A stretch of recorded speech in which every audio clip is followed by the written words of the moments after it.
Oh, hey there. Oh, hey there. I'm Kate. I'm Bradley.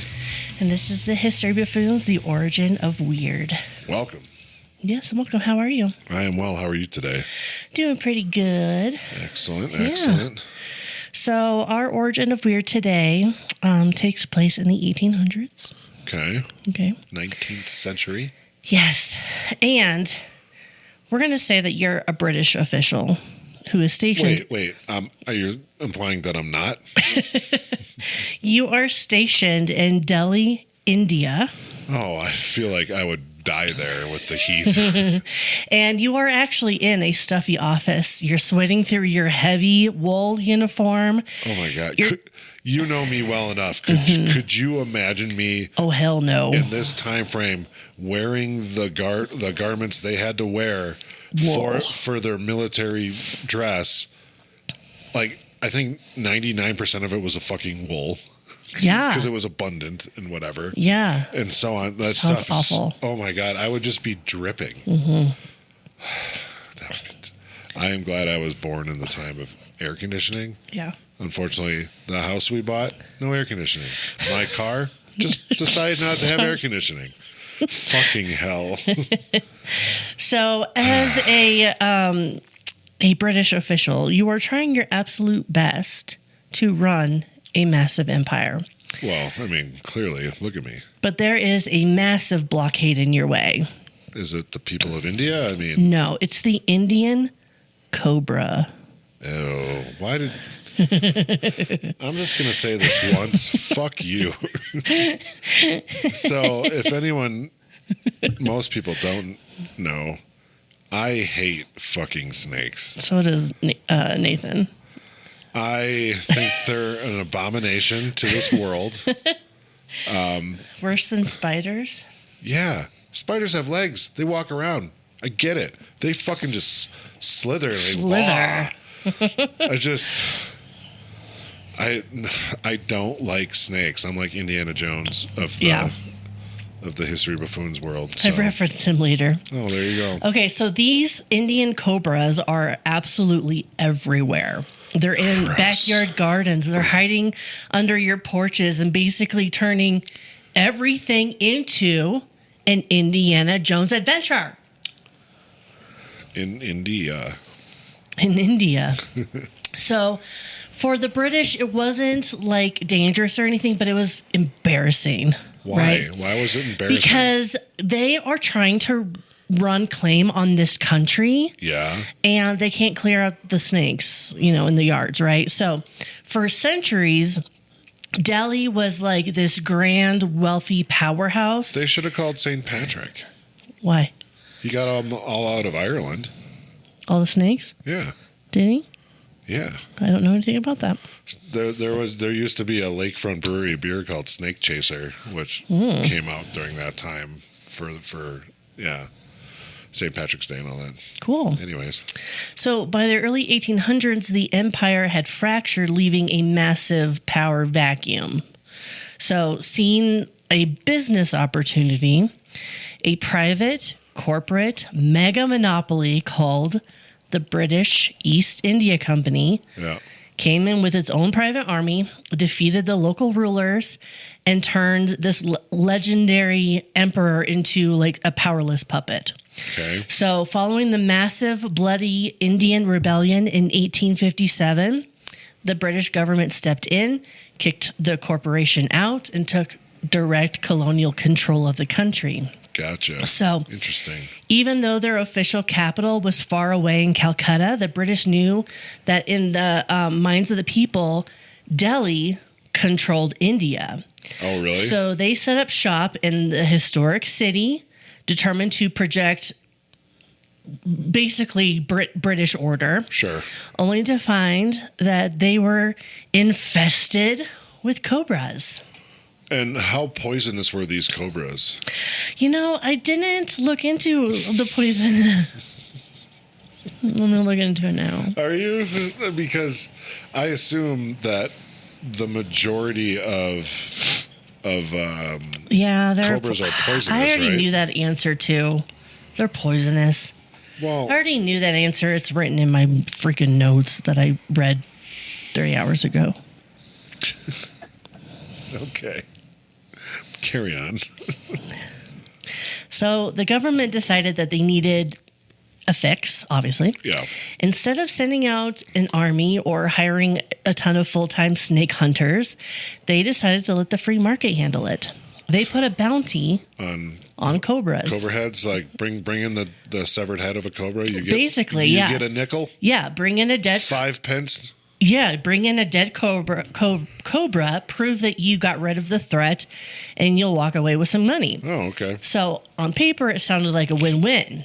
The city gets safer, locals make some extra money, and everyone is happy. So what could possibly go wrong? I'm guessing lots of things. For the first few weeks, the plan was decent. Yeah, it was pretty perfect. Pretty perfect. People started hunting. Dead snakes were piling up at government offices, and officials were happily handing out cash, thinking they were geniuses. But they forgot one basic rule of human behavior. When you offer a cash reward for a specific metric, people stop caring about the actual goal and start figuring out how to game the system. Yeah. So what did they do to try to trick the system here? Well, a few clever locals looked at the bounty program, and they did a little math. Going out into the actual jungle to hunt wild cobras was dangerous and took forever. Yeah. But what if they didn't have to hunt them after all? What if you bred them? Oh, fuck. They realized that the cash bounty the British were paying for one dead cobra was higher than the actual cost of feeding and raising a cobra from an egg. So that they would get profit. Almost overnight, this backyard industry was born. Oh my God, so gross. People across Delhi stopped hunting wild snakes and started building makeshift cobra farms in their basements and backyards. That is so gross. They were incubating eggs and raising thousands of babies just long enough to turn them in for a paycheck.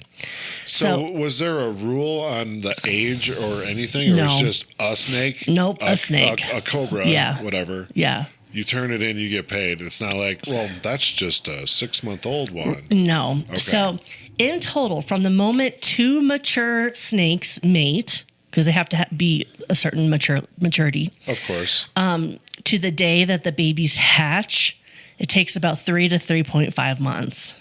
Oh, that long? I don't think that's long at all.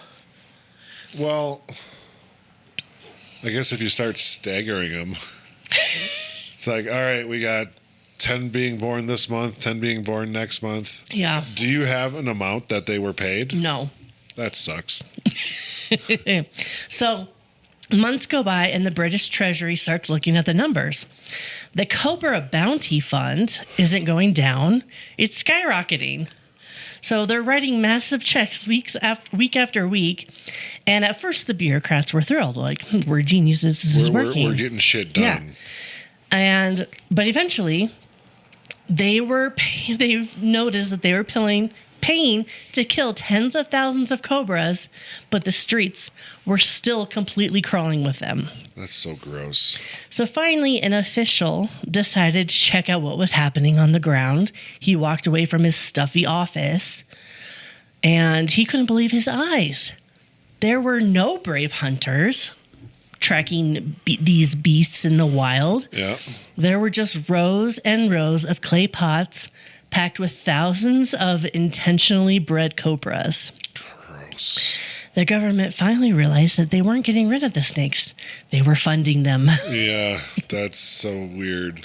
So panicked and totally embarrassed, the government did exactly what you would expect them to do. Stop it? They shut the whole operation down immediately. Yep. They announced that effective today, they would no longer pay a single cent for a dead cobra. The officials probably thought that was the end of it. No. But they forgot to think about what happens to an industry when its only customer disappears. Yeah, because they're just going to let them out into the wild because they don't want them anymore. All over the city, cobra breeders looked at their thousands of snakes. They weren't a gold mine anymore. They were just dangerous and a liability and expensive because you're still raising them. Why wouldn't you kill them, though? Why would you just let them go? Well, they didn't just sit there and take the financial hit. They did the easiest and cheapest thing that they could think of. They opened the cages, tipped over the pots, and let them all go. Yeah. So suddenly thousands of perfectly healthy captive bred cobras flooded directly into the streets and neighborhoods of Delhi. That's so gross. I'm just picturing like the ground moving. Oh, gross. It's just like in the Indiana Jones and Raiders of the Lost Ark where they're looking down into the temple where they find the ark, and it's like the ground's moving. It's like gross. Fucking gross. So when the dust settled, the whole bounty program was an absolute disaster. Well, yeah, I mean, the government spent a fortune, and the end result was a cobra population that was way bigger and more dangerous than when they first started. The whole mess is why economists and policymakers still use the term the Cobra Effect. It's what happens when your solution to a problem accidentally makes that exact problem way worse because of bad incentives. So it's like when a company rewards software engineers based on how many bugs they fix. So the engineers start secretly writing glitchy code just so they can fix it later for a bonus. Right, no, for sure. Yeah. So the British didn't fail because they didn't try or didn't have the money. They failed because they assumed a complex problem could be solved with a cash reward. Nope. So at the end of the day, people were still incredibly clever. It gave them an incentive. They've always found the easiest way to get paid, even if it means breeding a house full of venomous snakes. See, that's the thing. People are going to always cheat the system. They are. I mean, look at all the fraud that they're finding within our country's government. I mean, and it's not even people who should be here, potentially. So that's weird. Or like all the politicians who insider trade, but that's okay. Yeah. Like, that doesn't make any fucking sense to me. They sent Martha Stewart to jail for that. Yeah. So why don't they get to go? Because they're protected, because they're in the government. It's so dumb. It's like, if I got an insider tip and one did that and they found out, I'd be in prison. Yeah. But they're cool. They just get rich. Yep. You know, they make a small salary, which is way more than most of us make, and yet they become millionaires. So fuck off. And it's not just one side. It's both. No, it's both sides. It's both sides. But so yeah, that's the Cobra Effect. Isn't that weird? That's fucking weird and gross. And don't you want to watch Indiana Jones now? Or watch? Yeah. How about the new Anaconda movie with Jack Black?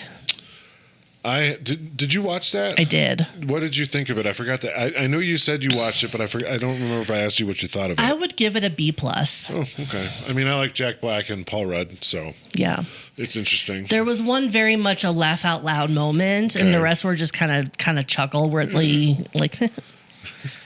But yeah, I also like Jack Black and Paul Rudd. Yeah, those two are great. They bring back a couple of the original actors from the first Anaconda. Right, because isn't the premise they got the rights to it or something like that, right? Yeah. Nah, I mean, yeah, I want to see that someday, but fucking snakes are gross. They are. I've never seen snakes on a plane either. Yeah, we'll leave that alone. Gross. Sick and tired of these motherfucking snakes on this motherfucking plane. Welp. I suppose. All right, buffoons, that's it for today's episode. Buckle up because we've got another historical adventure waiting for you next time. Feeling hungry for more buffoonery? Or maybe you have a burning question or a wild historical theory for us to explore? Hit us up on social media. We're History Buffoons Podcast on YouTube, X, Instagram, and Facebook. You can also email us at historybuffoonspodcast@gmail.com. We are Bradley and Kate, music by Corey Akers. Follow us wherever you get your podcasts and turn those notifications on to stay in the loop. Until next time, stay curious and don't forget to rate and review us. Remember, the buffoonery never stops.